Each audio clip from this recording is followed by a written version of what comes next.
Pardon me for a moment while I try to do a quick mic check. Make sure everything sounds right.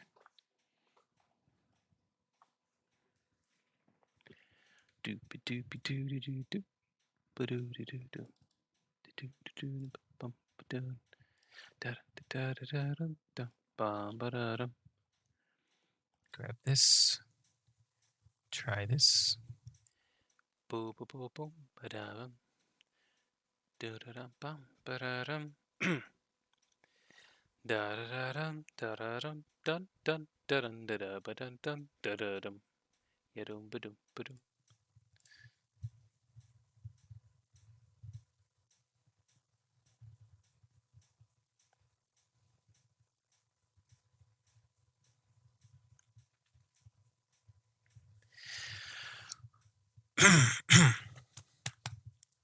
It's all about the voice, about that voice. No machine. Okay, that seems to be fine. This seems to be good. Okay. Let me get these chat boxes up.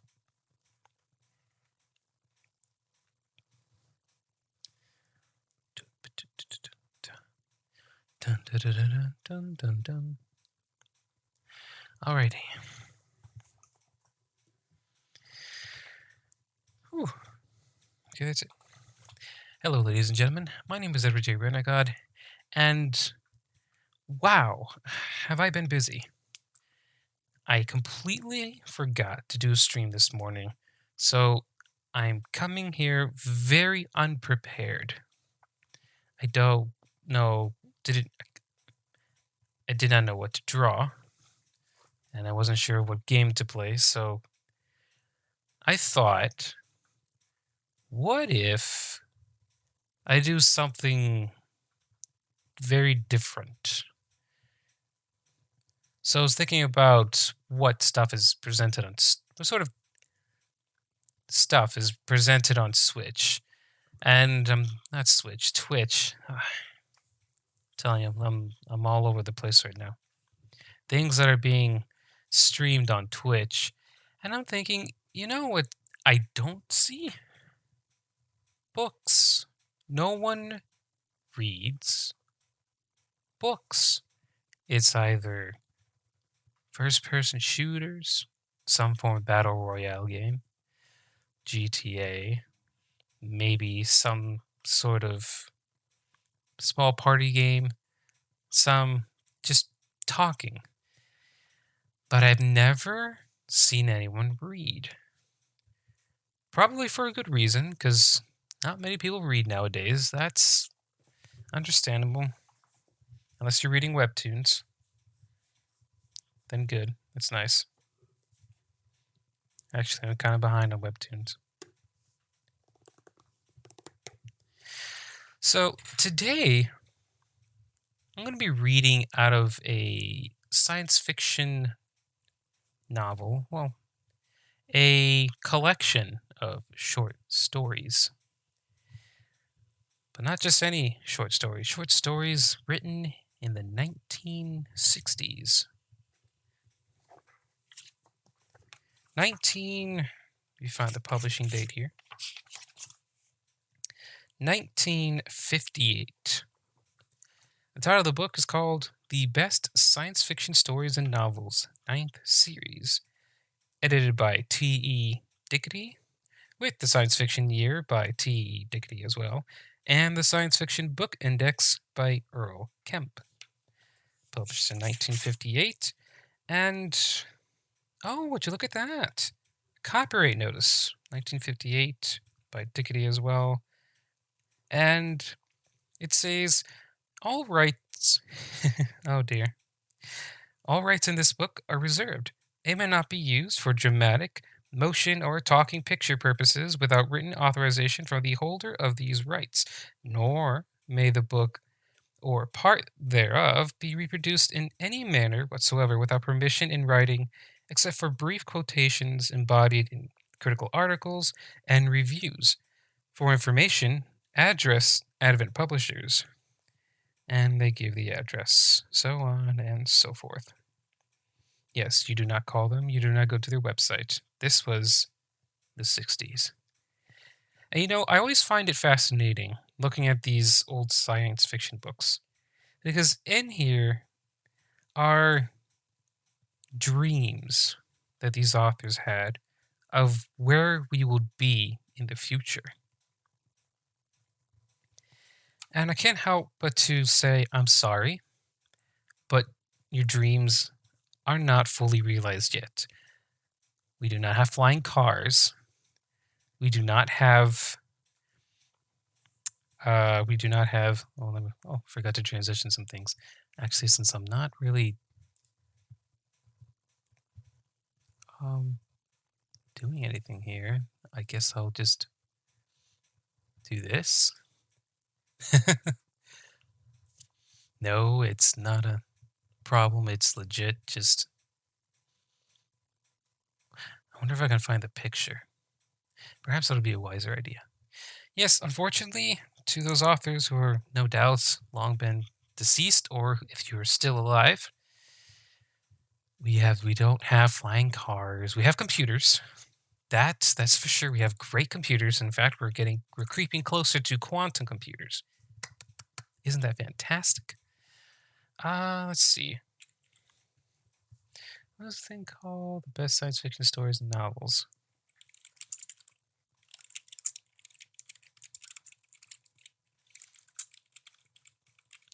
Stories and novels. And yes, technically this would be considered according to this copyright claim, it would be considered a talking picture, I guess.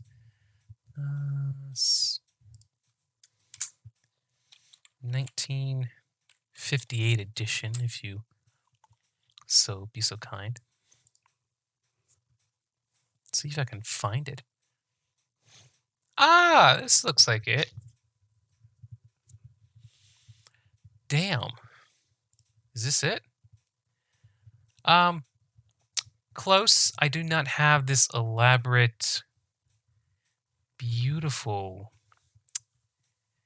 imagery here. I don't have that, no. Gosh, I wish. I just got a plain gray book. Face. Here we go. Hold on. Let me go ahead and... Whoops.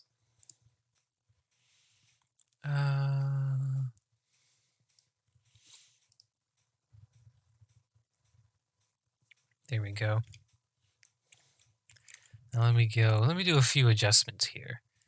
Do window capture. Here we go. It's not working. Cursed fiend. There it is. And here you have it. This is as close as I can get to what we have, or what I have. Oh dear. It doesn't give a year here. So I'm not exactly sure which year this was in, but this old paper, aged paper look. That's pretty much every page in this book, except this book has no glorious image. It is just a plain gray hardcover. Anyways, there's quite a list of interesting stories in here. I have read through all of them in the past. There's a few that sort of pop out to me because they either capture my imagination pretty well, which is wonderful that these old stories do. And one in particular I find has so many parallels to James Cameron's Avatar. It's a story called Call Me Joe by Paul Anderson. It's like 30-something pages. Queen's Messenger. Into Your Tent I'll Creep. That one will make you think twice about having a dog. And it's nothing like gross. It's all about mind control. Quite interesting. The Toonsmith. That one, that one's really good too. Because that one's talking about music, which is something my heart likes to go for once in a while. But music being like an old art form that people have long forgotten. So there's a lot of interesting concepts here. And I think, I'm trying to find a story that's not too long in page width. It's like, it's what, 11 pages? Let me go ahead and do the Toonsmith. So it's page 189. It's all the way near the end. Ooh, I can hear the glue cracking. 189. Don't fall apart on me, book. You've gone this far. To think I found you in, it was an old building. One thing that you shouldn't do is kind of wander around in old buildings, but I did, as any good teen would do. And I found this book. Call it fate. So here we go. Let me see how. So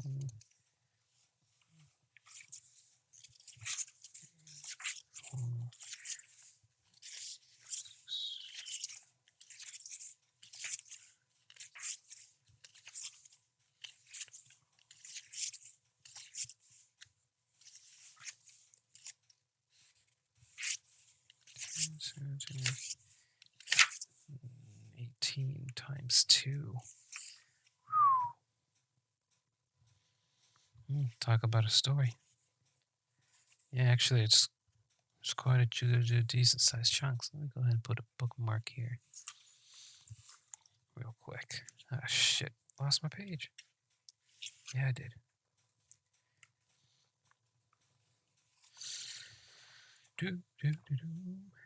Finding the end. There it is. Do me a favor and just don't close on me.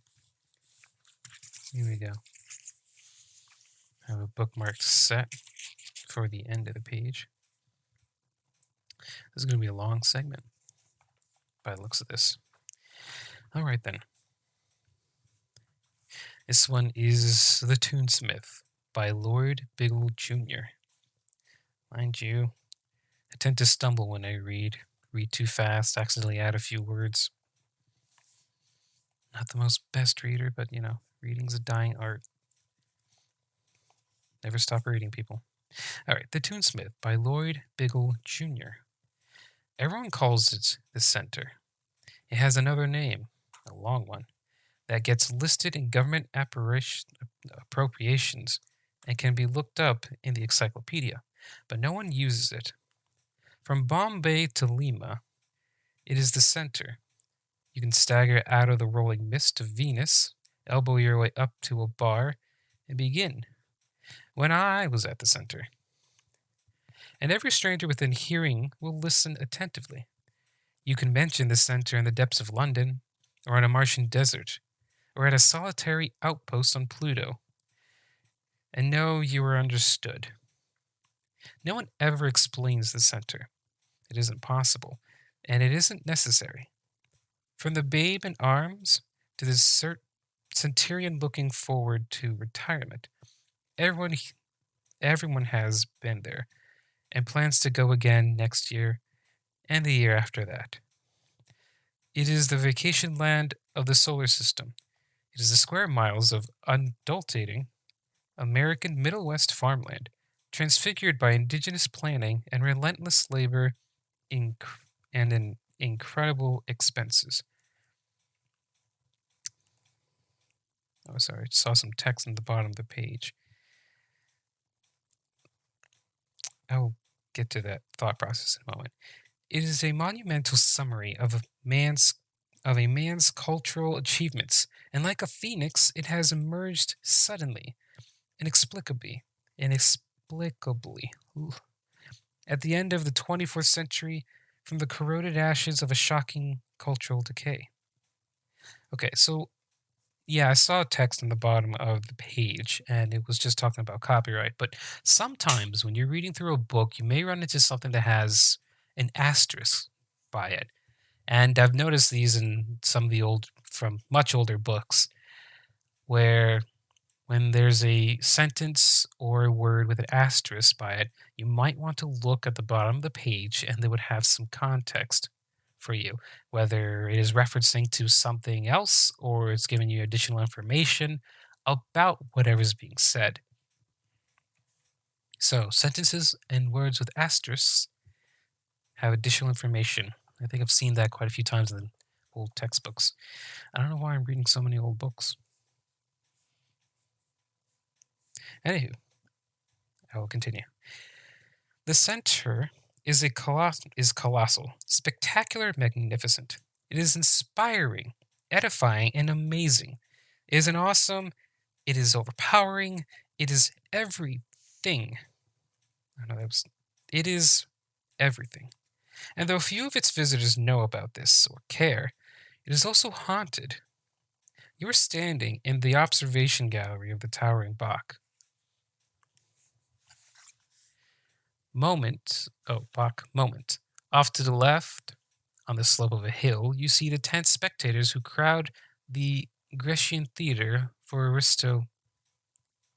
Aristophans. Sunlight plays on their brightly colored clothing. They watched eagerly, delighted to see in person what millions are watching in Visiscope, which I assume is like a television or a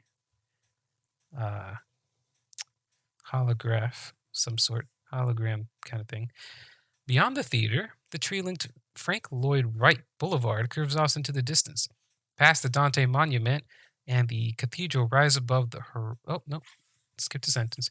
Dante Monument and the Michelangelo Institute, the twin towers of a facsimile of the Reims landscape. Facsimile of the Reims Cathedral rise above the horizons. Directly below, you see the curious landscaping of an 18th century French Hadin.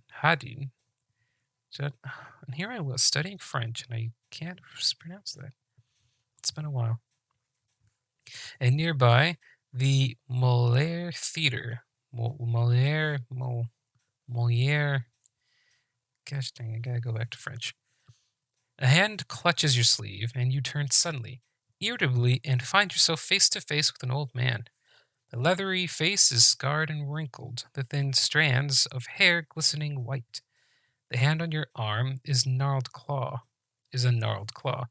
You stare, take in the slumping contortion of one crippled shoulder and the hideous scar of a missing ear, and back away in alarm.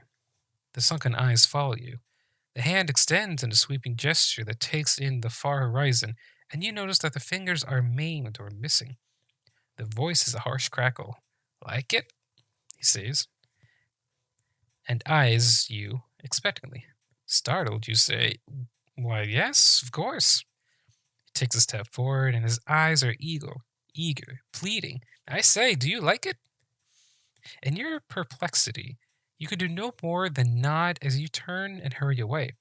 But your nod brings a strange response. A strident laugh, an innocent, childish smile of pleasure, a triumphant shout. I did it! I did it all! Or you stand in resplendent Plato Avenue. Oh, I thought that was an adjective there. Or you stand in a resplendent Plato Avenue between the Wagnerian Theater, where the complete during this I don't speak French. I can't read it that well. During this des Nibelungen. Yep. I'm about to go to Google. It's performed daily without interruptions. and the reconstruction of the 6th century Globe Theatre, where Shakespearean drama is present morning, afternoon, and evening. A hand paws at you. Like it? If you respond with a torrent of ecstatic praise, the old man eyes you impatiently and only waits until you have finished to ask again. I say, do you like it? But a smile and a nod is met with beaming pride, a gesture, a shout. I did it! In the lobby of one of the thousand spacious hotels, in the waiting room of the remarkable library where a copy of any book you request is reproduced for you free of charge. Oh, that's nice. In the 11th balcony of Beethoven Hall, a ghost shuffles halt- haltingly, churches an arm, asks a question, and shouts proudly, I did it! Huh. Is this the right one? Is the right story?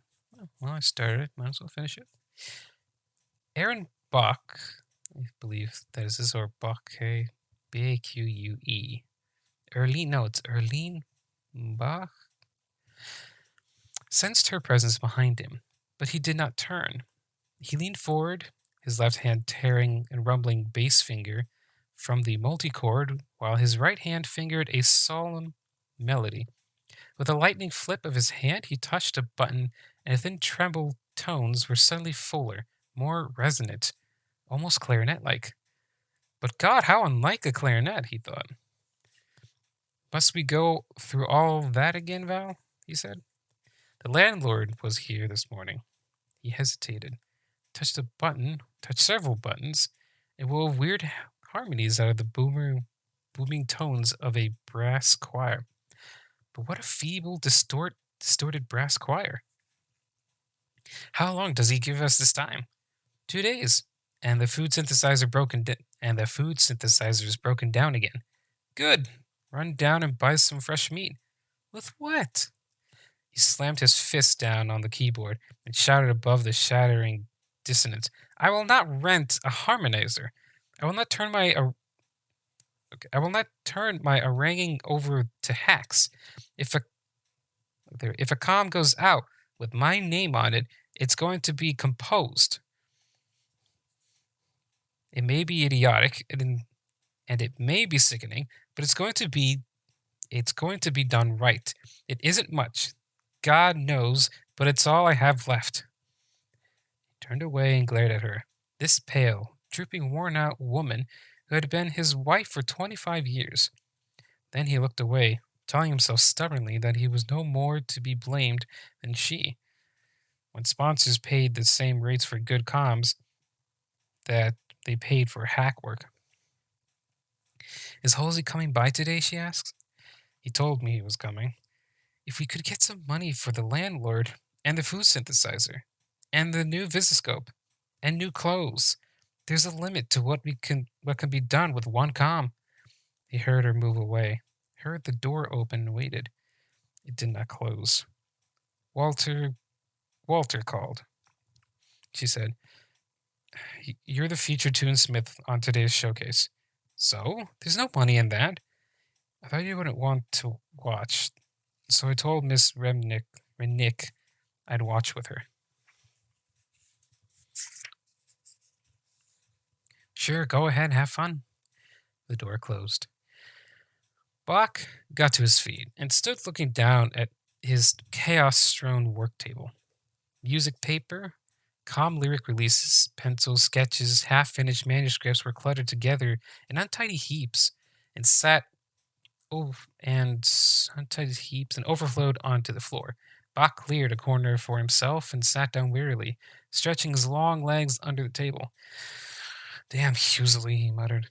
Damn sponsors. Damn visiscope. Damn comms. Compose something. You're not a hack you're not a... Hold on. Let me reverse here. Compose something. You're not a hack like the other tunesmiths. You don't punch your melodies out on a harmonizer's keyboard and let a machine harmonize them for you. You're a musician, not a melody monger. Write some music. Write a sonata for multichord. Take the time now and compose something. His eyes fell on the first lines of the calm lyric release. If you're flyer jerks and clowns, if it has its ups and downs. Damn landlord, he muttered, reaching for a pencil.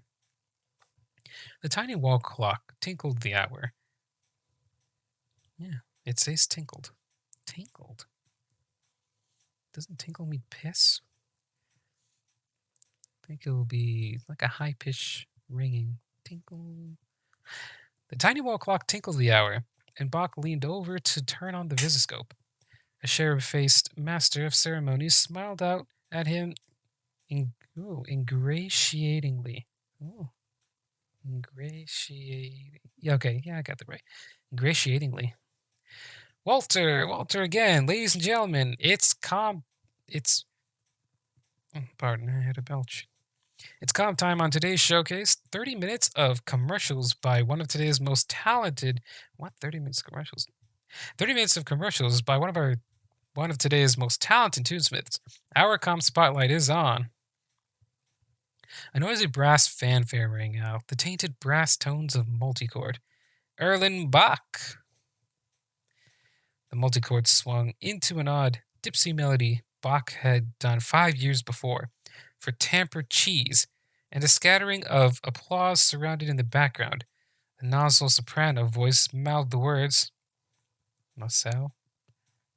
Nasal.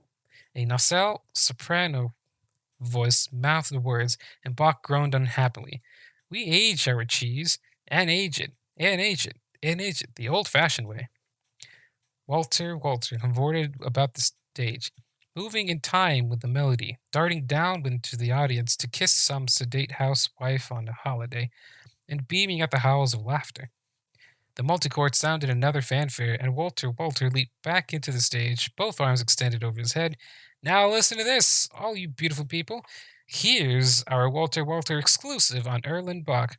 He glanced secretively over his shoulder and tiptoed a few steps closer to the audience, placed his finger on his lips, and called out loudly, Once upon a time, there was another composer named Bach, spelled B-A-C-H. So I have been saying Bach right, okay. But pronounced Bach. Bach. He was a real atomic-propelled tunesmith. The boy with the go, according to them that know. He lived some 400 or 500 or 600 years ago, so we can't exactly say that Bach and our Bach were Bach to Bach. That was a word pun. But we don't have to go Bach to hear Bach. This author keeps going. Sheesh, man. Anyways. Cheers, applause. Bach turned away, hands trembling and choking, disgusted, nauseated him. We started off our comms by Bach with the little masterpiece Bach did for a foam soap, artwork by Bruce Combs. Stop, look, and listen. Bach managed to turn off the visiscope just as the first bar of the soap jet propelled itself across the screen. He picked up the calm lyric again, and his mind began to shape the thread of a melody. Okay, before I continue, there's a lot of references to atomic stuff, jets and rockets. This was published in, as I said, it's published exactly at 1958, near the 1960s, and during that time it was the Cold War. And there was a lot of hype about nuclear stuff, atomic stuff, Everyone's getting excited about things the atomic level. And I tell you what, the cars back then, those American cars, top notch. Chrome, sexy paint, everything looked the part of jets and rockets. I mean, back then, I gotta say, American vehicles had style. And then again, fuel was cheaper. And people had money in their pockets. Now we're looking for fuel efficiency and... Actually, we're still looking for style. Anyways, I'll go back up to the top of the paragraph. Bach managed to turn off his visiscope just as the first bar of soap Jet propelled itself across the screen. He picked up the calm lyrics again, and his mind began to shape the thread of a melody. If your flyer jerks and clowns, if it has its ups and downs, ups and downs, you need a warning. He hummed softly to himself, sketching a musical line that swooped and jerked like an electric flyer. Word painting, it was called. Back when words and tones meant something. Back when Bach was underscoring such grandiose concepts as heaven and hell. Bach worked slowly, now and then checking a harmonic progression at the multichord and rejecting it, straining his mind for some fluttering accompaniment pattern that would simulate the sound of a flyer. But then, no, the wary people wouldn't like that. They advertised that their flyers were noiseless. He was suddenly aware of an urgently sounding door chimes. He walked over to flip on the scanner, and Hulsey's pudgy face grinned out at him. "Come on up," Buck told him. Hulsey nodded and disappeared. 5 minutes later, he waddled through the door, sank into a chair. Hold on, let me rearrange myself. Oh, lost my stuff. Scanner, face grin, hand, come on up. Okay. 5 minutes later, he waddled through the door, sank into a chair, and sagged dangerously under his bulky figure. Plunked his briefcase on the floor and mopped his face. Whew. Wish you'd get yourself on a lower level, or into a building with some modern conveniences. Those elevators scare me to death. I'm thinking of moving, Bach said. Good, it's about time. But I'll probably be somewhere higher up. The landlord has given me 2 days' notice. Halsey winced and shook his head sadly. I see. Well, I won't keep you in suspense then. Here's a check for the sauna soapcom.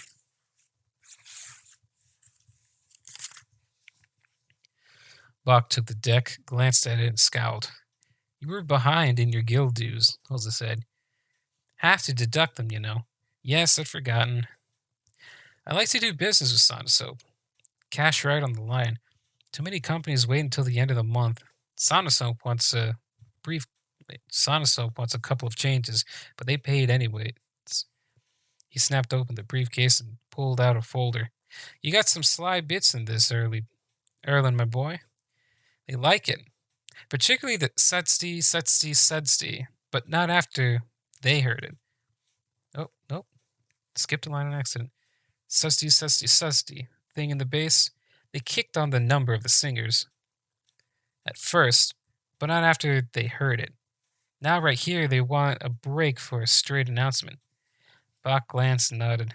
How about keeping the sudsty ostinato going as a background to the announcement? Sounds good. That's a sly bit. That, what do you call it? Ostinato. Ah, yes. Wonder why the other tunesmiths don't work in bits like that.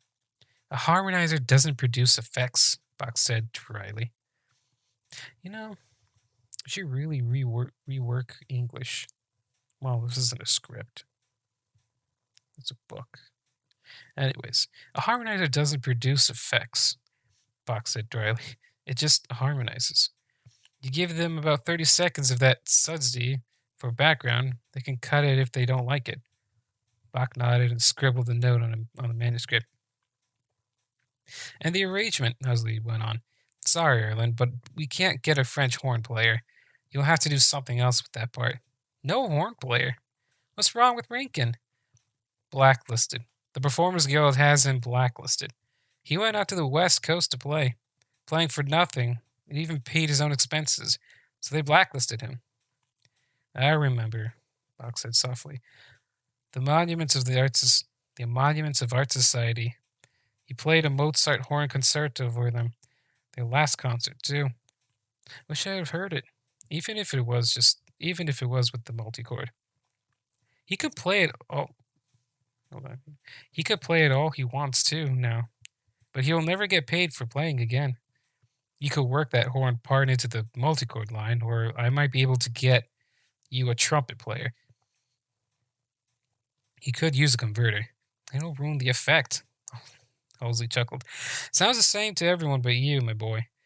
I can't tell the difference. You got your violins and cello players. What more do you want? Doesn't the London Guild have a horn player? You want me to bring him over for 1 3-minute com? Be reasonable, Erlen. Can I pick this up tomorrow? Yes, I'll have it ready in the morning. Halsey reached for his briefcase, dropped it again, and leaned forward. Erlen, I'm worried about you. I have 27 tunesmiths in my agency. You make the least money of any of them. Your net last year was 2,200. The next highest netted 11,000. That isn't news to me, Bach said.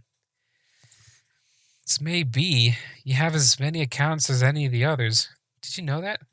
No, Bach said. No, I didn't know that. That's right. You have as many accounts, but you don't make any money. Want to know why? 2 reasons. You spend too much time on a comm, and you write it too well.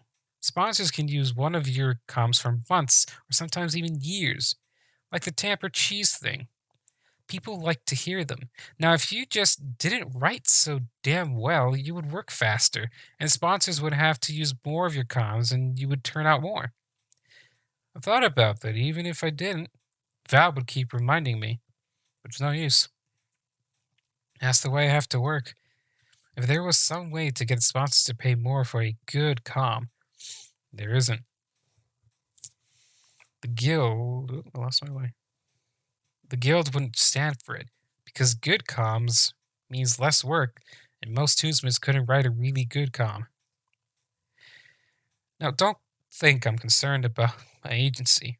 Of course, I make more money when you make more money, but I'm doing well enough with my I'm doing well enough with my tunesmiths. I just hate to see my best man making so little money. You're a throwback, Erlen. You waste time and money collecting those antique... What do you call them? Phonograph records. Yes! And those moldy old books about music? I don't doubt that you know more about music than any living man, and what does it get to you? Not money, certainly. You're the best there is, and you keep... Oh, shoot. The computer's getting too hot. What the hell is going to happen here?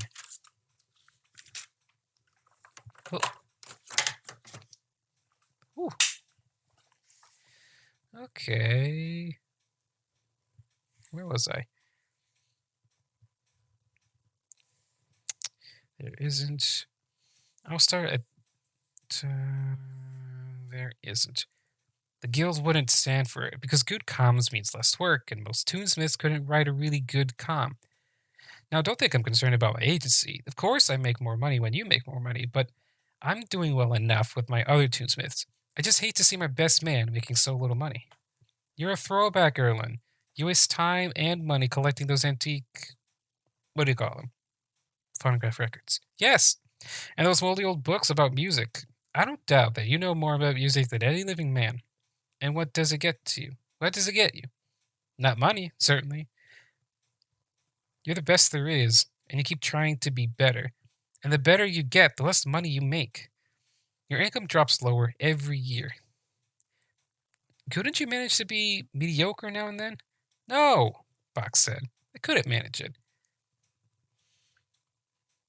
Think it over. These accounts I have. Some of the sponsors really like my work. They'd pay me more if the guild would let them, supposing I left the guild. You can't, my boy. Could have handled your stuff, and not to say, in business long, the Tunesmiths Guild would put on the pressure on the performers and lyric writers. Oh my goodness. What did I eat? The Tunesmiths Guild would put on the pressure, and the performers and the lyrics writers guilds would blacklist you. Jimmy Denton plays along with the guilds, and he would bar your stuff from Visiscope. You'd lose all your accounts fast. No sponsor's big enough to fight all that trouble, and none of them want to bother. So just try to be mediocre now and then. Think about it. Bach sat down, staring at the floor. I'll think about it. Halsey struggled to his feet, clasped Bach's hand briefly, and waddled out. Bach got up slowly and opened the drawer where he kept his meager collection of old phonograph records. Strange and wonderful music. Three times in his career, Bach had written comms that were a full half hour in length. On rare occasions, he got an order for 15 minutes. Usually, he was limited to 5 or less, but composers like the Bach wrote things that lasted an hour or more, even wrote them without lyrics. And they wrote for real instruments, and even some amazing sounding instruments that no one played anymore, like bassoons, piccolos, and pianos. What? Yo, they stopped playing pianos? The hell's wrong with you people? Pianos are like the best. And what would be the best instrument? Because pianos are nice, but organs are masters. But there are instruments out there that are even more powerful than the organ. Good stuff. Oh, nowadays we have some pretty advanced tech, so a simple program can outdo a lot of instruments. Although, in my personal opinion, you could never fully replicate acoustic or the original instrument itself. It's just something about it's different. It's probably the wood that's made of. Yeah, that does play a role. People can't replicate I was about to say Fibonacci, but Stradivarius. There you go. The Stradivarius violins. There's a reason. Anyways, let me continue. Okay. Damn Denton. Damn Visiscope. Damn the guilds. Bach rummaged tenderly through the disc until he found one bearing Bach's name. Magnificent. Or Magnificat. Then, because he felt too despondent to listen, he pushed it away. 6 months before, the Performers Guild had blacklisted its last oboe player. Now it's the last horn player. And there just weren't any young people learning to play instruments. Why would they? When there are so many marvelous contraptions that ground out the comms without any effort on the part of the performer. Even multi-chord players were becoming scarce, and the multi-chord could, if one desired, practically play itself. Bach stood looking uncertainly about the room. From multi-chord to work table to the battered plastic bookcase that held his old books on music. The door jerked open and Val hurried in. Did Huxley? Bach handed her the check. She took it eagerly, glanced at it, and looked up in dismay. My guild dues, he said. I was behind. Oh, let me get the attitude right. My guild dues, he said. I was behind. Ah. Well, it's a help anyways. Her voice was flat, emotionless, as if one were more disappointed, really. Or as if one more disappointment really didn't matter. They stood facing each other awkwardly. I watched part of the morning with Marigold, Val said. She talked about your comms. I should hear soon on the slow smoke comm, Bach said. Maybe we can hold the landlord off for another week. Right now, I'm going to walk around a little. You should get more. He closed the door behind him, slicing her sentence off neatly. He knew what followed. Get a job somewhere. Be good for your health to get out of the apartment a few hours a day. Write comms in your spare time. It didn't bring in more than a part-time income. Anyway, at least do it until we get caught up, all right? If you won't, I will. But she never did. A prospective employer never wanted more than one look at her slight body and her worn, sullen face, and Bach doubted that he would receive any better treatment. He could get work as a multi-chord player and make a good income, but then he'd have to join the Performers Guild, which meant he'd have to resign from the Toonsmith Guild. So if he did that, he could no longer write comms. Damn comms. When he reached the street, he stood for a moment watching the crowd shooting by on a swiftly moving conveyor. This is interesting. Let me take a quick pause here. So here's a nice little. I'm just kind of reflecting back here on what we just read.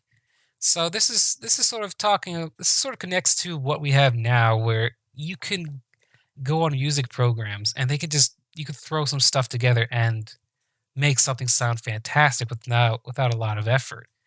In comparison to how things were done in the past, where you push in every note, you draw every chord, and you plan out everything. Now they all have their sounds, and you can just whip things up like it's nothing. And then just the last little mention about conveyor belts. I don't know what it was with the dreams of the future from the people around the 60s and the 50s and so, but they wanted moving sidewalks, conveyor belts. Everyone's on conveyor belts. Like, I don't know what's with that. I'm thinking in my mind the Jetsons. The Jetsons, I believe, had conveyor belts going around everywhere, and everyone just had to stand in place and just go. Completely forfeit walking and just stand. I guess the closest thing we have is a hoverboard, but I guess we already have a certain image in mind with hoverboard. If you don't know what I mean, check out Back to the Future 2. You will see. Okay, then. When he reached the streets, he stood for a moment watching the crowds. Yes, watching the crowds shooting by swiftly on the moving conveyor. A few people glanced at him and saw a tall, gawky, balding man in a frayed, badly fitted suit. Bach hunched up his shoulders and walked awkwardly along the stationary sidewalk. They would consider him just another derelict from a shabby neighborhood. He knew, and they would quickly look the other way while he hummed and snatched from one of his comms. He turned in at a crowded restaurant, found a table on one side, and ordered a beer. On the rear wall was an enormous visiscope screen where the comms followed each other without interruption. Bach listened to the comms for a time, first curious to see what the other tunesmiths were doing, and then disgusted. Around him, the customers watched and listened while they ate. Some of them nodded their heads jerkily in time with the music. A few young couples were dancing on the small dance floor, skillfully changing steps as the music shifted from one comm to another. Bach watched them sadly and thought about the way things had changed. At one time, he knew there had been special music for dancing, special groups of instruments to play it. And people had gone to concerts by the thousands, sitting in seats with nothing to look at but the performers. All of it was gone. Not only the music, but art, literature, poetry. The plays he had read in his grandfather's school's books were forgotten. Jabe Denton's Visiscope International decreed that people must look and listen at the same time. James Denton's Visiscope International decreed that the public attention span wouldn't tolerate long programs. So they were comms. Oh my gosh, this is linking so well to where we are now. Just think about TikTok. This is pretty much it. TikTok. Well, before TikTok was Musically, but then it got bought off. But yeah, this is pretty much TikTok, man. Yo, like, it's kind of scary sometimes when you read these old sci-fi books and then look how things are now. It's like sometimes they hit the mark pretty good. They hit the mark really good. Just check out whatchamacallit. Jules Verne, famous sci-fi author. Sci-fi author. That guy has made quite a few books of technologies that have never been thought of before, but are present today. Rockets, submarines, you name it. He wrote it before we came up with it. That's something else. Okay, James Denton Visiscope. Okay, here we go. James Denton's Visiscope International decreed that people must look and listen at the same time. James Denton's Visiscope International decreed that the people's attention span wouldn't tolerate the programs. So they were comms. Damn comms. When Val returned to the apartment an hour later, Bach was sitting in the corner staring at the crumbly volumes he had collected from the days when books were still printed on paper. A scattering of biographies, books on music history, and technical books on music theory and composition. Val looked twice around the room before she noticed him. Then she confronted him anxiously, stark tragedy written on her face. The man's coming to fix the food synthesizer. Good, Bach said. But the landlord won't wait. If you don't pay him after tomorrow, pay him everything, we're out. So we're out. Where will we go? We can't get in anywhere without paying something in advance. So we won't get in anywhere. She fled, sobbing, into the bedroom. Yeah, man, this guy's going through some tough times. Although I have to admit, an artist's life is a really hard one. So if you know an artist, if you know an artist or you follow an artist or whatnot, support them. That's how you know. To all the stories I've heard, and not just the one I'm reading, but the many things that I've seen, it's hard. They struggle, living paycheck to paycheck.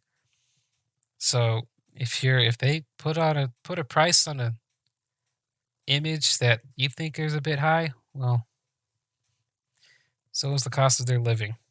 They're just trying to make ends meet. So respect artists. I will continue. The next morning, Bach resigned from the Toonsmith Guild and joined the Performers Guild. Halsey's round face drooped mournfully when he heard the news.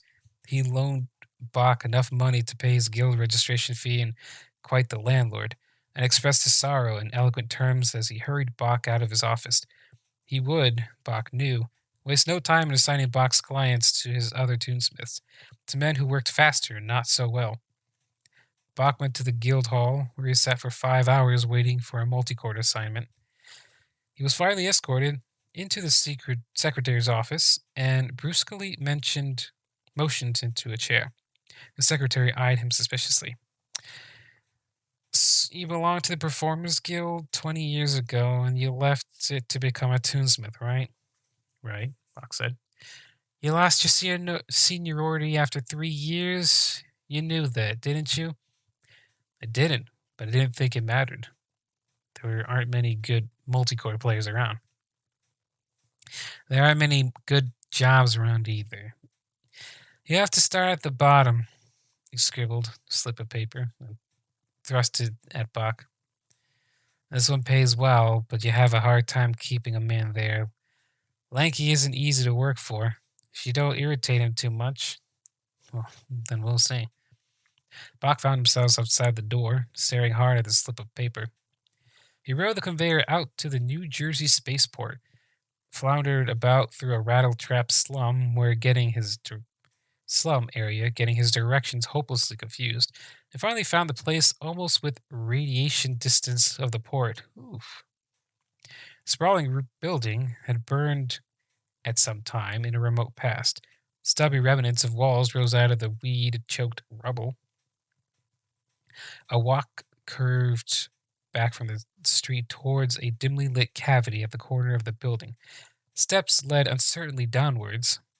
Overhead, an enormous sign pointed out its flowing colors in the direction of the port, the lanky panked out. Bach stepped through the door and faltered on the onslaught of extraterrestrial odors. Lavender-tinted Venezuelan tobacco smoke hung like a limp blanket midway between the floor and ceiling. The revolting, cutting fumes of Martian whiskey staggered him. He had a glimpse of a scattered gathering of tough spacers and tougher prostitutes before the doorman planted his bulky finger and scared caricature of a face in front of him. You looking for someone? Mr. Lanky. The doorman jerked a thumb towards the bar and noisily stumbled back into the shadows. Bach walked towards the bar. He had no trouble picking out Lanky. The proprietor sat on a tall stool behind the bar and thrust his bald head forward to watch him coldly as he approached. In the dim, smoke streaked light, his taunt pale face had a spectral grimness. He planted one elbow on the bar, fingered his flattened stump of a nose with the two remaining fingers on one hairy hand, stared at Bach with burning, bloodshot eyes. I'm Aaron Bach. Erlen Bach, Bach said. Oh, it's like something in my nose. Yeah, the multi-chord player? You could play that multi-chord fellow. Oh, you could play that multi-chord fellow. Why, yes, I can play. That's all that's what they all say. And I've had maybe two in the last 5 years that could really play. Most of them count out here figuring they'll set that thing in automatic and fuss around with one finger. I want that multi-chord played, fellow. And I'll tell you right now, if you can't play, you might as well jet from home. You might as well jet for home base. Because there isn't any automatic on my multi-chord. I had it disconnected. I can play, Bach told him. Alright, we'll find out soon enough. The guild rates this place as Class 4, but I pay you Class 1 rates if you can play. If you can really play. I'll slip some bonuses the guild won't know about. Hours are from 6 p.m. to 6 a.m., but you get plenty of breaks, and if you get hungry or thirsty, just ask for what you want. Only go easy on the hot stuff. I won't do with a drunk multi-chord player, no matter how good he is. Rose! He bellowed a second time, and a woman stepped out of the door at the side of the room. She wore a faded dressing gown, and her tangled hair hung untidily about her shoulders. She turned a small, pretty face towards Bach, studied him boldly. Multi-chord, like he said. Show him. Rose beckoned, and Bach followed her towards the rear of the room. Suddenly he stopped in amazement. What's the matter? Rose said. No visiscope? No, like he says the spacers want better things to look than soap suds and air cars. She giggled. Something like me, for example. I never heard of a restaurant without a visiscope. Neither did I until I came here. Belenki's got 3 of us to sing the comms, and you're to do the multi-chord with us. I hope you make the grade. We haven't had a multi-chord player for a week, and it's hard singing without one. I'll make out all right, Bach said. A narrow platform stretched across the end of the room, where any other restaurant Bach had seen had its visiscope screen. There had been one here at one time, he noticed. He could see the unpatched scars on the wall where it had been torn out. Lanky ran a joint on Venus back when they didn't have visiscopes there. Rose said. He has his own ideas about how to entertain customers. Want to see your room? Bach did not answer. He was examining the multi-chord. It was a battered old instrument, and it bore the marks of more than one brawl. It sounds like a tough bar. He fingered the filter buttons and swore softly to himself. Most of them were broken. Only the flute and violin filters clicked into place properly. So he would have to spend 12 hours a day with the twanging tones of an unfiltered multichord. Want to see your room? Rose said again. It's only 5. Might as well relax before we have to go to work. Rose showed him a cramped enclosure behind the bar. He stretched out on a hard cot and tired. Okay, I think we have a mistype here. The sentence goes, he stretched out on a hard cot and tired to relax. And I'm not sure if that's just a different way of writing. Anyways, and then it was 6 o'clock, and Lanky stood in the door beckoning at him. He took his place at the multichord and sat fingering his keys. He felt no nervousness. There wasn't anything he didn't know about comms, and he knew he wouldn't have trouble with the music. But the atmosphere disturbed him. The haze of smoke was thicker, and he blinked his smarting eyes and felt the whiskey fumes tear at his nostrils when he took a deep breath.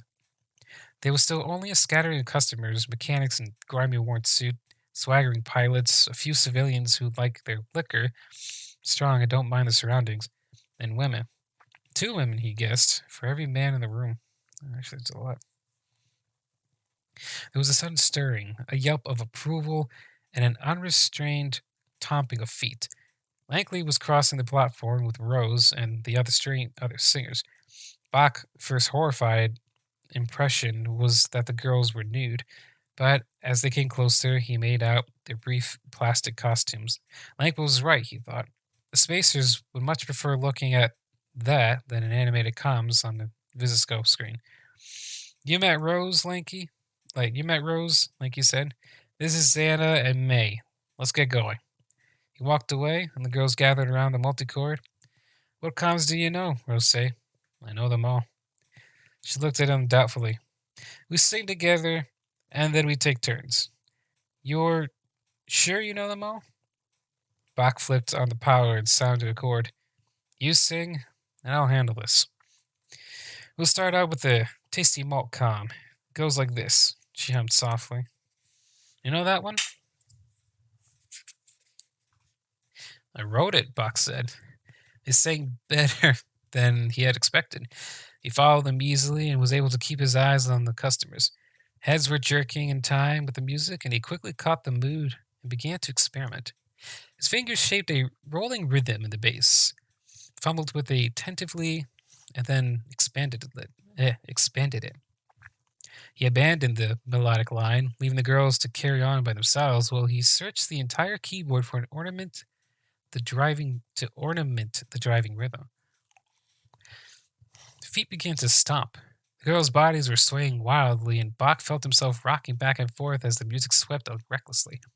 The girls finished their lyrics, and when he did not stop, they started it again. Spacers were on their feet now, clapping and swaying. Some seized their women and began dancing in the narrow spaces between the tables. Finally, Bach forced a cadence and slumped forward, panting and mopping his forehead. One of the girls collapsed on stage, and the others hauled her upright.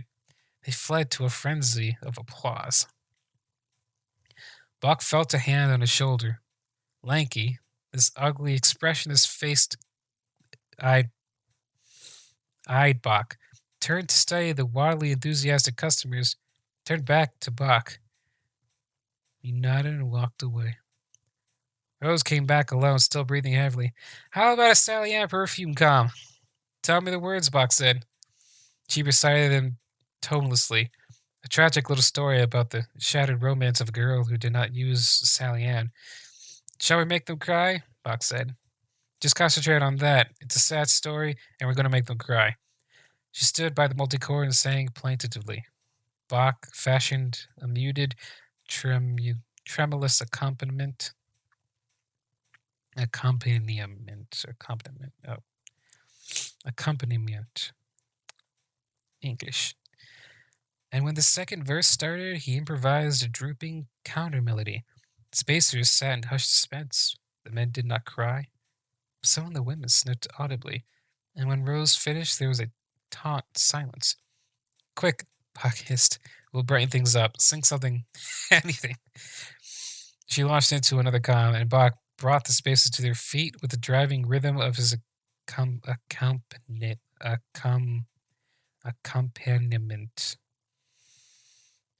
The other girls took their turns, and Bach watched the customers detachedly, bewildered at the power of the surge in his fingers. He carried them from one emotional extreme to the other, and back again, improvising, experimenting, and his mind fumbled haltingly with an idea. Time for a break, Rose said finally. Better get something to eat. 7:30. An hour and a half of continuous playing. Bach felt drained of strength and emotion, and he accepted his dinner tray indifferently and took it to the enclosure they called his room. He did not feel hungry. He sniffed doubtfully at the food, tasted it, and ate it ravenously. Real food, after months of the synthetics. He sat for a while on the cot, wondering how much time the girls took between appearances. Then he went looking for Lanky. I don't like sitting around, he said. Any objection to my playing? Without the girls? Yes, Lanky planted both elbows on the bar, kept his chin in one fist, and sat looking absently at the far wall. "You're going to sing yourself?" he said finally. "No, just play. Without any singing. Without words?" "Yes." "What will you play? Chimes? Or I might improvise something."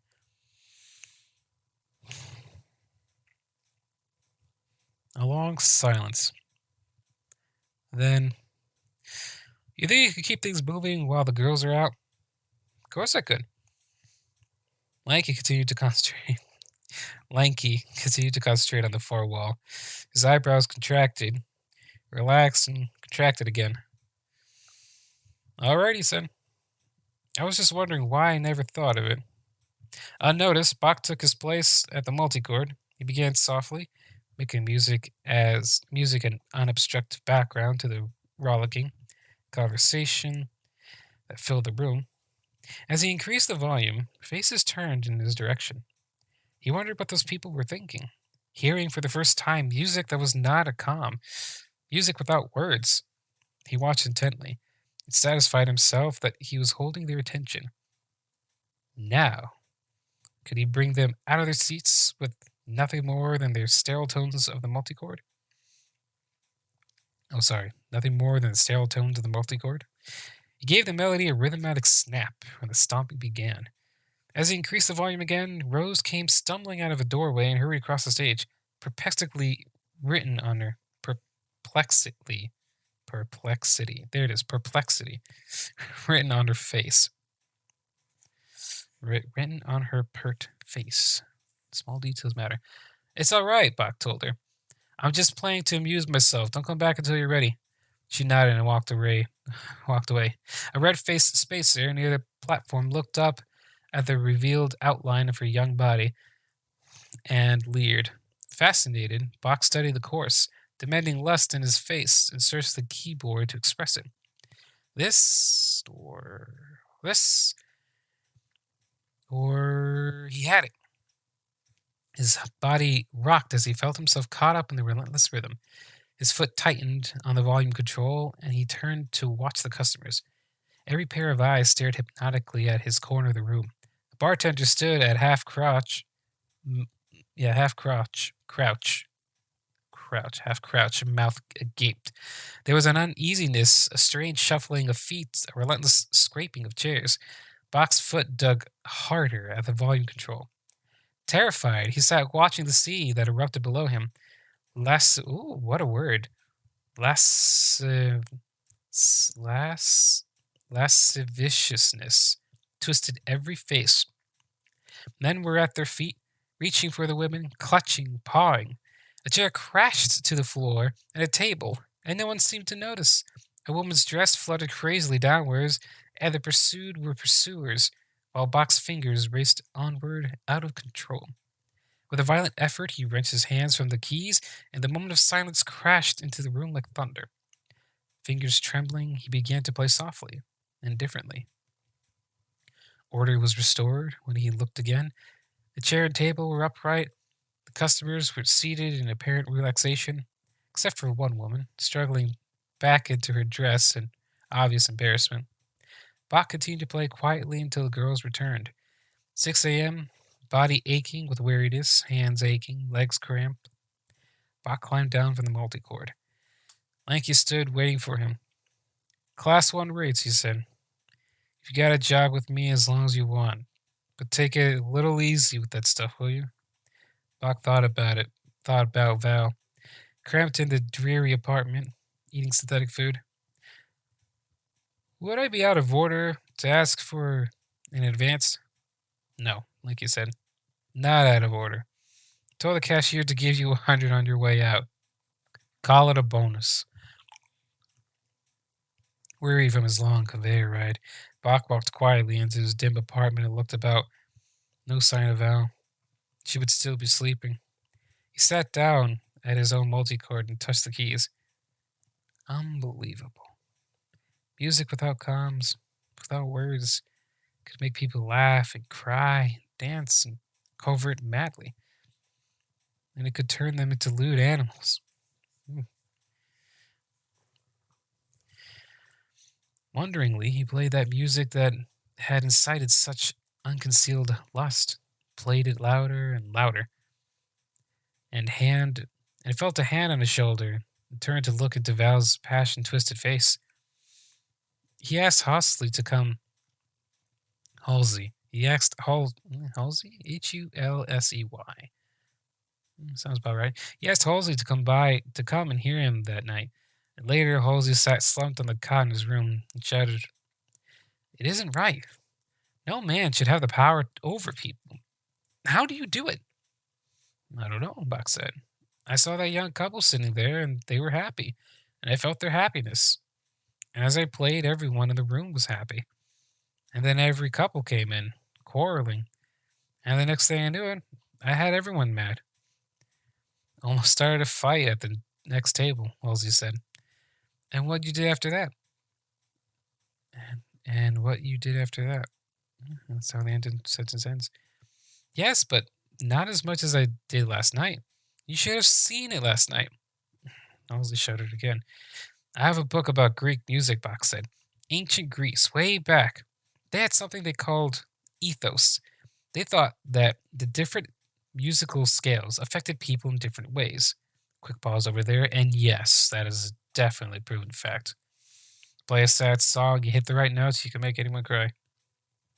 You got those upbeat notes. Majors are more upbeats, minors are more sad. Yeah, there's a whole psychology behind it. It's great. I will continue now. Music can make men sad or happy or enthusiastic or drive them crazy. They even claim that the musician named Orpheus can move trees and soften rocks with his music. Sorry, there's something in my nose. Now listen, I've had a chance to experiment, and I've noticed that my playing is most effective when I don't use the filters. There are only 2 filters that work on that multichord. Anyway, flute and violin. But when I used either of them, the people don't react so strongly. I'm wondering if it wasn't the Greek instruments, rather the scales, that produce these effects. I'm wondering if the tone of an unfiltered multichord doesn't have something in common with the tone of the ancient Greek kithara and aulus. Halsey grunted. "I don't think it's instruments or scales or either. I think it's Bach, and I don't like it. You should have stayed a tunesmith." "I want you to help me," Bach said. "I want you to find a place where we could put a lot of people, 1,000. At least not to eat or watch comms, but just to listen to one man play on a multichord." Halsey got up abruptly. "Bach, you're a dangerous man. I'm damned if I'll trust any man who can make me feel the way you made me feel tonight." Oh my. "And I don't know what you're trying to do, but I won't have any part of it." He stomped away in the manner of a man about to slam a door. Okay, here we go. But a male multichordist and the lanky pank did not rate the luxury of a door on his room. Halsey paused uncertainly in the doorway and disappeared. Bach followed and stood watching him weave his way impatiently past the tables towards the exit. From his place behind the bar, Lanky looked up. Wait, did I skip something? Oh, yeah, something doesn't seem right. Yeah, he stomped away in the manner of a man about to slam a door. But I mean, yeah, I don't know. 206. Yeah, 205, 206. It just seems like it shifted. Maybe I accidentally read past something. Okay. But a male multichordist in the lanky panked out did not rate the luxury of a door on his room. Halsey paused uncertainly in the doorway and disappeared. Bach followed and stood watching him weave his way impatiently past the tables towards the exit. From his place behind the bar, Lanky looked at Bach and glanced after the disappearing Halsey. "Troubles, you said?" "Troubles?" he said. Bach turned away wearily. "I've known that man for 20 years. never thought he was my friend. But then I never thought he was my enemy either. It works out that way sometimes, like you said. Bach shook his head. I like to try some Martian whiskey. I've never tasted the stuff. 2 weeks made Bach an institution at the Lanky Pank Out. Yeah, this is Lanky Pank Out. That's what it's called, the place. And the place was jammed to capacity from the time he went to work until the next morning.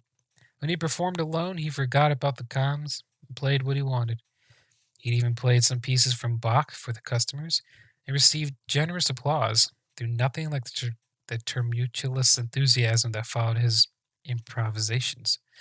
Sitting behind the bar, eating his evening meal and watching the customers, Bach felt vaguely happy. For the first time in years, he had plenty of money. He enjoyed the work he was doing, and he had begun to wonder how he could go about eliminating the comms altogether. As Bach pushed aside his tray, he saw Biff, the doorman, step forward to greet another pair of customers, halt suddenly, and back away in stupefied amusement. And no wonder evening closed at the Lanky Pank Out.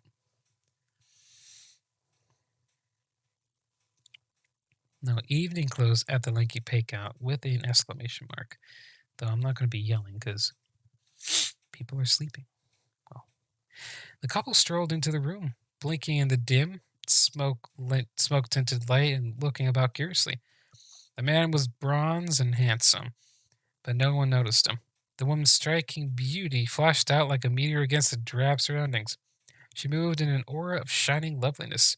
Her fragrance routed the foul tobacco and whiskey odors. Her hair gleamed golden. Her shimmering, flowing gowns clung seductively to her voluptuous figure. Damn! Bach started and suddenly recognized her.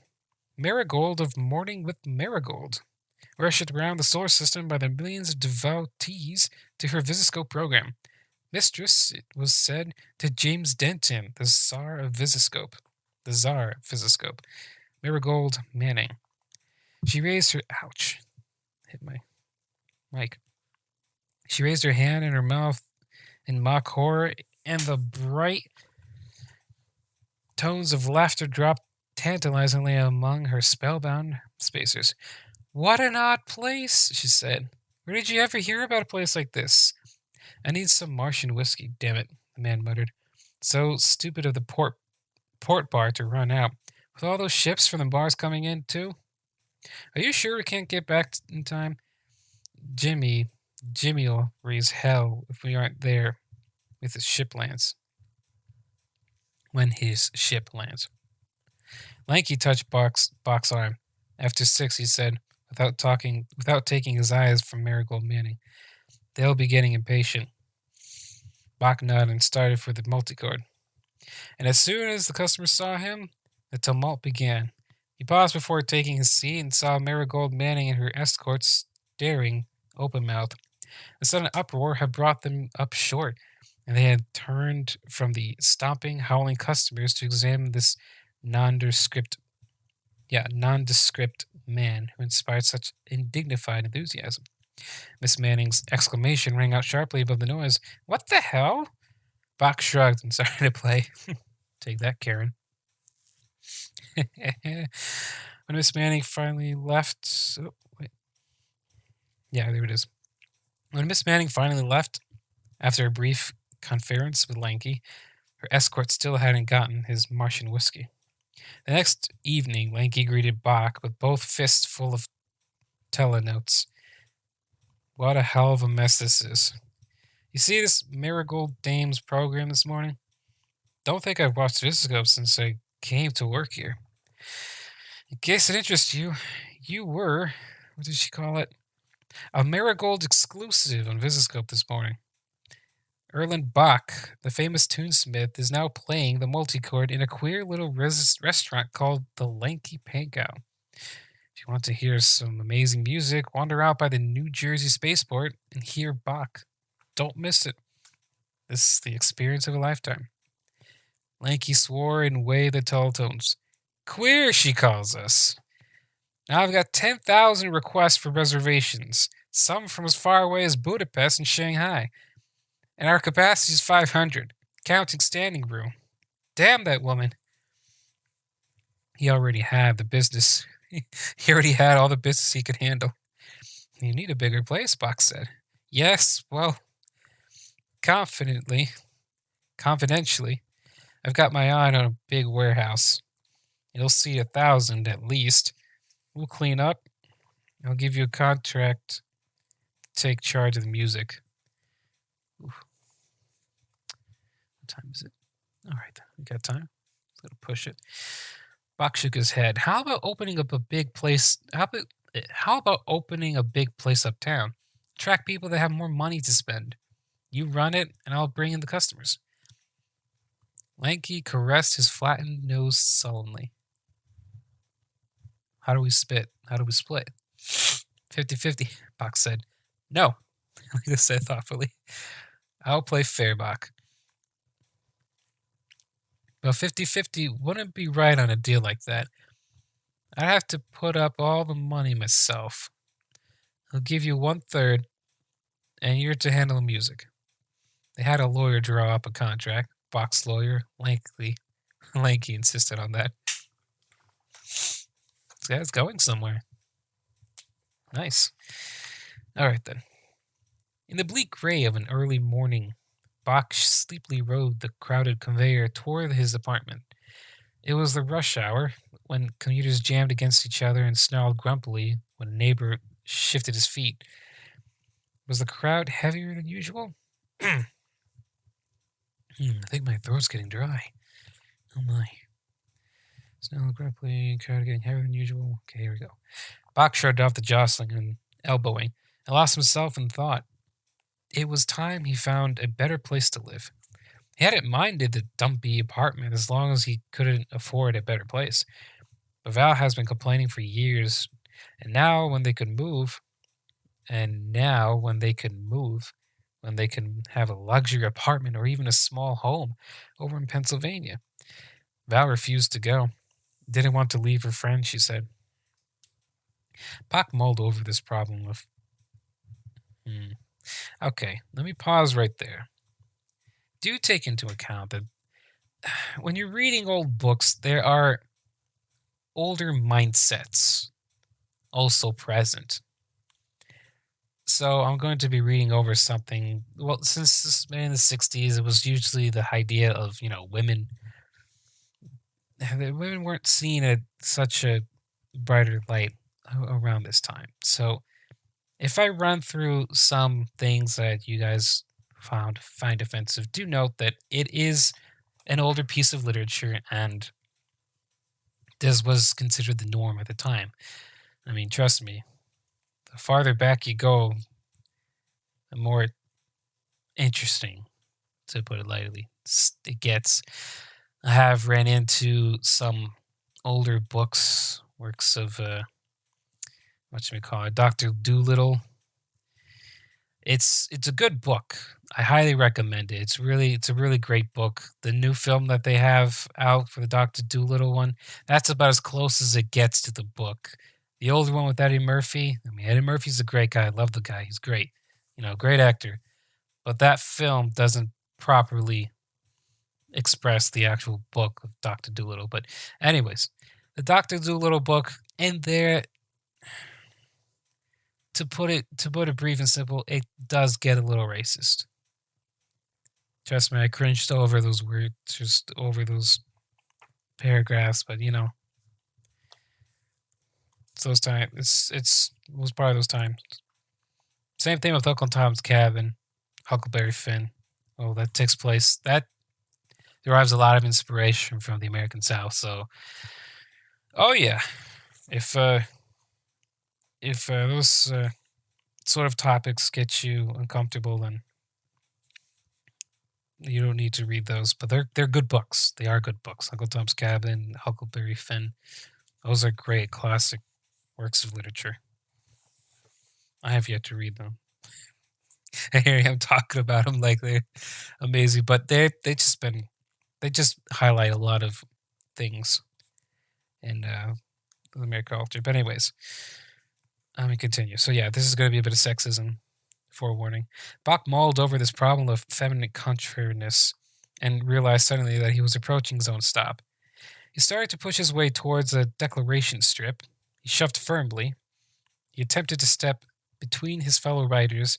He applied his elbows gently at first and then viciously. The crowd about him did not yield. I beg your pardon, Bach said, making another attempt. I get off here. This time a pair of brawny arms barred his way.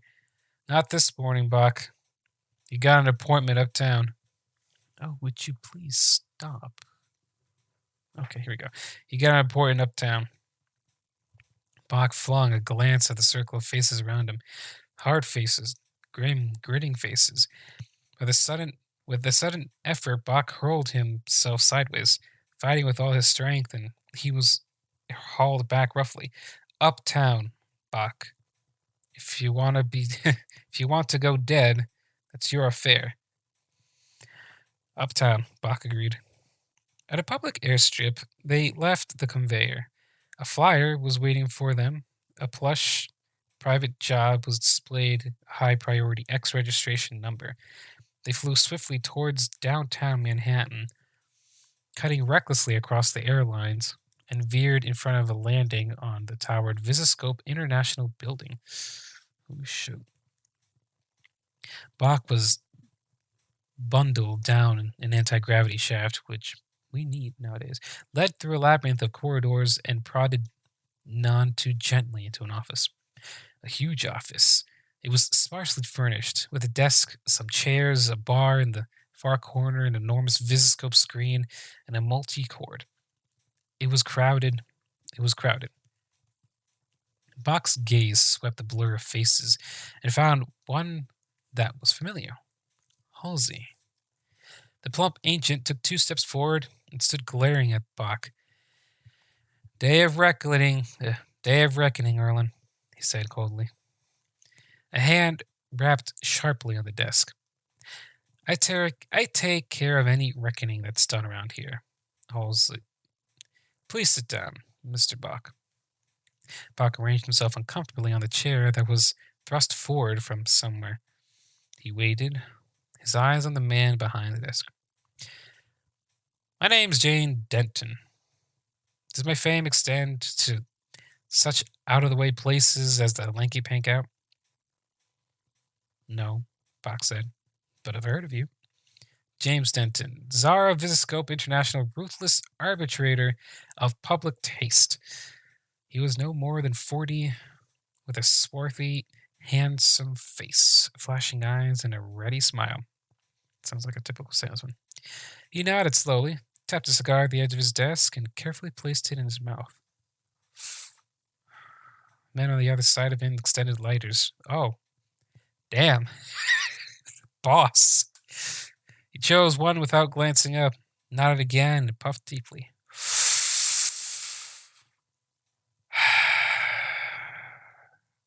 I won't bore you with introductions to this gathering, Bach. Some of these men here are for professional reasons. Some are here because they're curious. I heard about you for the first time yesterday. What I heard made me think you might be a problem. Mind you, I said might be. That's what I aim to find out. When I have a problem, Bach, I do one of 2 things. I solve it, or I eliminate it. And I waste no time doing either way. He chuckled.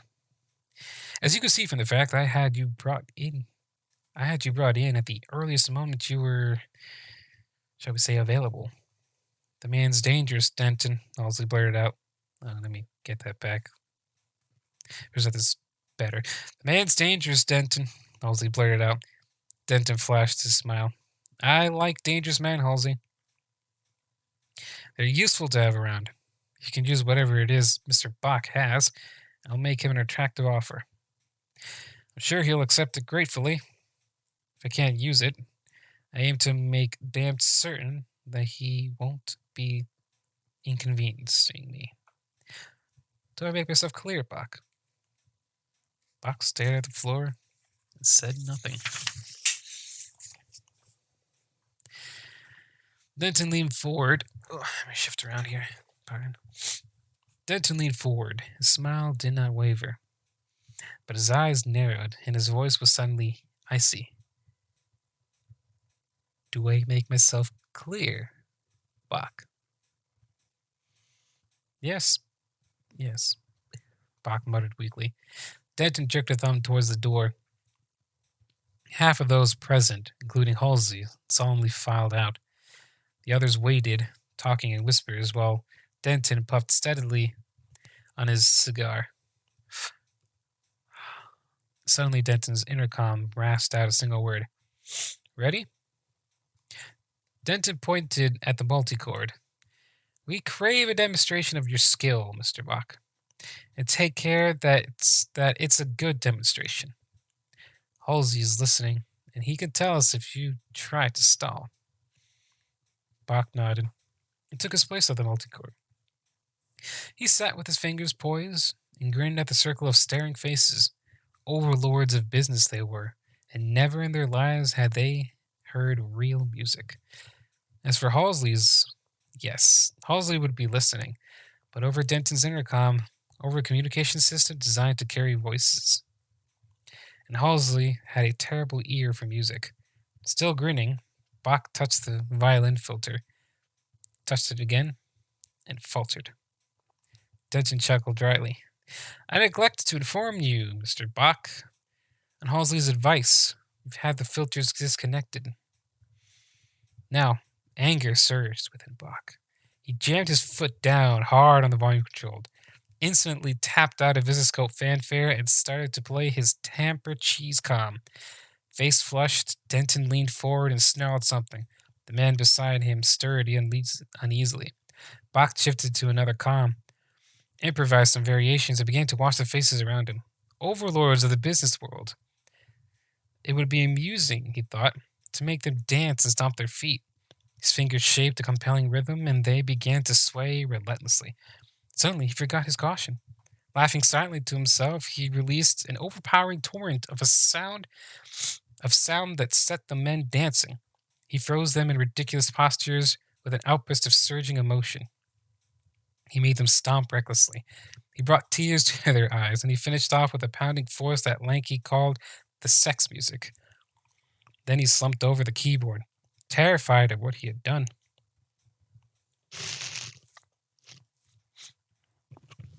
Let me readjust my mic. Denton was on his feet, face pale, hands clenching and clenching. My God, he muttered. Well, he mutters, it's my God. Jeez. Mike, stay still. He snarled a word at his intercom. Reaction? Negative, came the prompt answer. Let's wind it up. Denton sat down, passed his hand across his face, and turned to Bach with a bland smile. An impressive performance, Mr. Bach.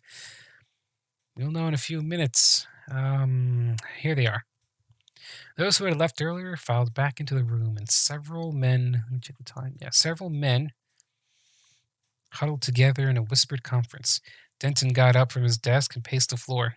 The other men in the room, including Halsey, remained standing and waited awkwardly. Bach kept his place at the multicord, glancing uneasily about the room. In shifting his position, he accidentally touched a key, and the single tone shattered the poise of the conferees. Spun Denton out wildly and startled Halsey into 2 steps towards the door. Mr. Bach is getting impatient, Denton called. Can't we finish this? 1 moment, sir. They returned, finally, and raised themselves in 2 lines in front of Denton's desk. The spokesman, a white-haired, scholarly looking man with a delicate pink complexion. Hold on.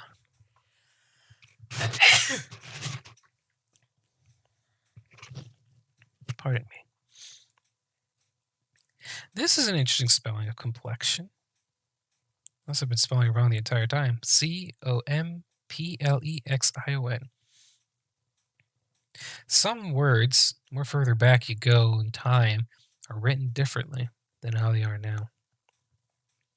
It really depends on what you how far back you go. But I'm not sure if this is part of it.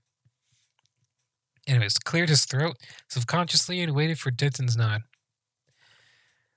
It is established, he said, that those in this room were powerfully affected by the music.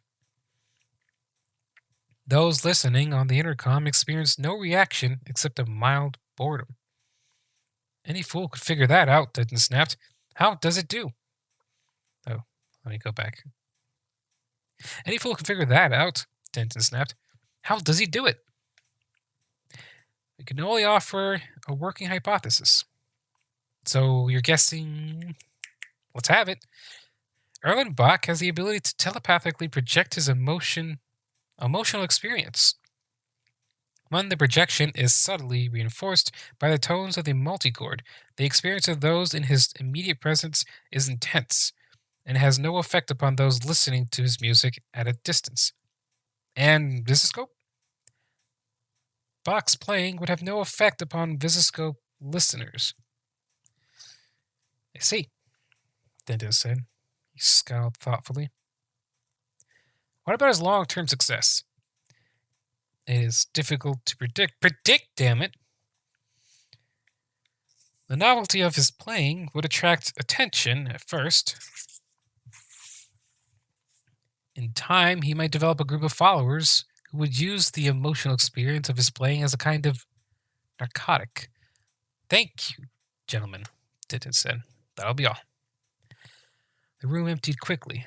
Halsey paused in the doorway, glared hatefully at Bach, and then walked out meekly. So I can't use you, Bach, Denton said. But it seems you are no problem. I know that you and Lanky are up to it. If I say the word, you would never, in this lifetime, find a place for your new restaurant. I could have the lanky-panky out closed by evening, but it would hardly be worth the trouble. I won't even insist on a Visiscope screen in your new restaurant. If you can develop a cult for yourself, why, perhaps it will keep the members out of the worst mischief. You see, I feel generous this morning, Bach. Now you better leave before I change my mind. Bach nodded and got to his feet. At that moment, Marigold Manning swept into the room, radiantly lovely, exotically perfumed, her glistening blonde hair swept up into the latest Martian hairstyle. Jimmy, darling, oh. She stared at Bach, stared at the multichord, and stammered, Why, you're Erlen Bach! Jimmy, why didn't you tell me? Why didn't you tell me? Mr. Bach has been favoring me with a private performance, Denton said briskly. I think we understand each other, Bach. Good morning. You're going to use him on Visiscope? Miss Manning exclaimed. Jimmy, that's wonderful. May I have him first? I could work him in this morning. Denton shook his head slowly. Sorry, darling. We've decided that Mr. Bach's talent is not quite suitable for Visiscope. At least I can have him for a guest. You'll be my guest, won't you, Mr. Bach? There's nothing wrong with giving him a guest spot, is there, Jimmy? Denton chuckled. No. After all the fuss you stirred up, it might be a good idea for you to guest him. It'll serve you right when he flops. He won't flop. He'll be wonderful on Visiscope. Will you call me in this morning, Mr. Bach? Well, Bach began. Denton nodded empathetically. We'll be opening a new restaurant soon, Bach went on. I wouldn't mind being your guest on opening day. A new restaurant? That's wonderful. Does anyone know? I'll give it out this morning as an exclusive. It isn't exactly settled yet, Bach said apologetically. We haven't found a place. Like you found a place yesterday, Denton said. He'll be signing a lease this morning. Just let Miss Manning know your opening day, Bach, and she'll arrange a spot for you. Now, if you don't mind. It took Bach half an hour to find his way out of the building, but he plodded aimlessly along the corridors and disdained asking directions. He hummed happily to himself, and then he broke into a laugh. The overlords of the business world and their scientists knew nothing about overtones. So that's the way it is, like you said. I think we're lucky, Bach. Denton should have made his move when he had a chance, when I wasn't expecting it. When he wises up, I'll see that it's too late. I'll see that it's too late. Oh, man. What can we do if he really decides to put us out of business? I have some connections myself, Bach. They don't go in high society like Denton, but they're every bit as every bit as dishonest. And Denton has a lot of enemies who will be glad to back us up. He said he could close me down by evening. Huh? It's a funny deal. That's not much we can do that won't hurt Denton, but there's plenty we can do to keep him from hurting us. I think we're going to hurt Denton, Buck said. Lanky moved over to the bar and came back with a tall glass of pink foaming liquid. Drink it, he said. You've had a long day, and you're getting delirious. How could we hurt Denton? Comms. Visiscope depends on comms. We'll show the people they can have entertainment without them. We'll make it our motto. No comms at Lanky's. Great, Lanky drawled. I shall invest 1,000 in fancy new costumes for the girls. They can't wear those plastic things in our new place, you know? And you decide not to let them sing. Certainly, they're going to sing. Lanky leaned forward, caressing his nose. And no comms? Then what are they going to sing? I took some lyrics out of an old school book my grandfather had. They're called poems, and I'm writing music for them. I was going to try them out here, but Denton might hear about it, and there's no use starting trouble before it's necessary. Nah, save it for the new place, and you'll be on morning with Marigold the day we open. Are you certain about this overtune stuff? Buck? You really could be projecting emotions, you know. Not that it'll make any difference in the restaurant, but on Visiscope, I'm certain. How soon can we open? I got 3 shifts remodeling the place. We'll seat 1,200 and have room for a nice dance floor. Should be ready in 2 weeks, but I'm not sure this Visiscope deal is wise, Bach. I want to do it. Mikey went back to the bar and got a drink for himself. This guy, don't trust him. All right, you do it. If your stuff comes over, all hell's gonna break loose. And I might as well get started ready for it. Might as well start getting ready for it. He grinned. Damned if it won't be good for business.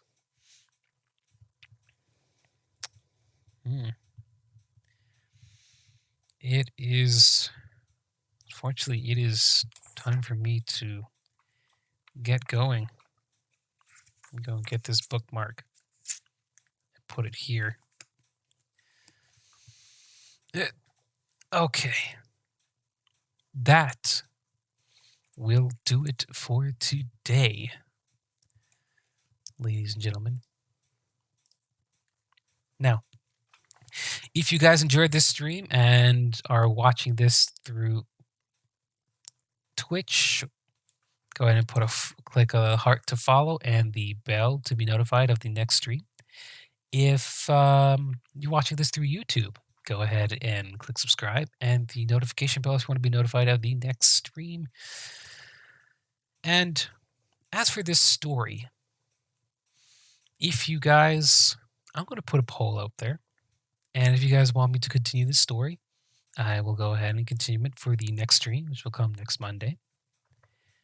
And if you guys just want me to go back to doing drawings and such, then I'll go back to doing drawings and such. But this was a little experiment. I wanted to see what people will react if I were to just put something different. No games, no talking, no nothing. How about just a good story? Anyways, oh yeah, the poll will be sent out through Twitter, so you can check that out on my Twitter page at edwardjrenegaud. Go ahead and give me a little follow to be notified of of any of the random stuff I do. I mean, I put up drawings and such, but I'm going to be putting up this poll of whether or not you guys want me to continue this story and see the end of it, or you're like, try something else. Anyways, that'll be it for today. Thank you guys for joining me.